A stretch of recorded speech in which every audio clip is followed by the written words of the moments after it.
वफाकी वज़ीर इत्तलात आज़म नज़ीर तारड़ ने कहा कि वज़ीर आज़म शहबाज शरीफ ने वज़ारतों को आलमी मालियाती इदारे IMF के अहदाफ मुकम्मल करने का हदफ दिया है।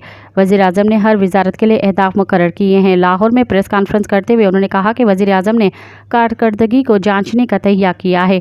हर वज़ारत की कारकर्दगी देखी जाएगी। वज़ारत ख़जाना को महंगाई में कमी लाने का हदफ दिया गया है।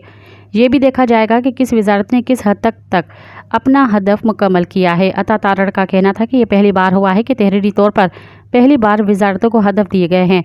जदीद टेक्नोलॉजी से अहदाफ की मॉनिटरिंग की जाएगी। मुल्क में जदीद डिजिटल निज़ाम मुतारफ़ कराने का भी वज़ीर आज़म ने हदफ दिया।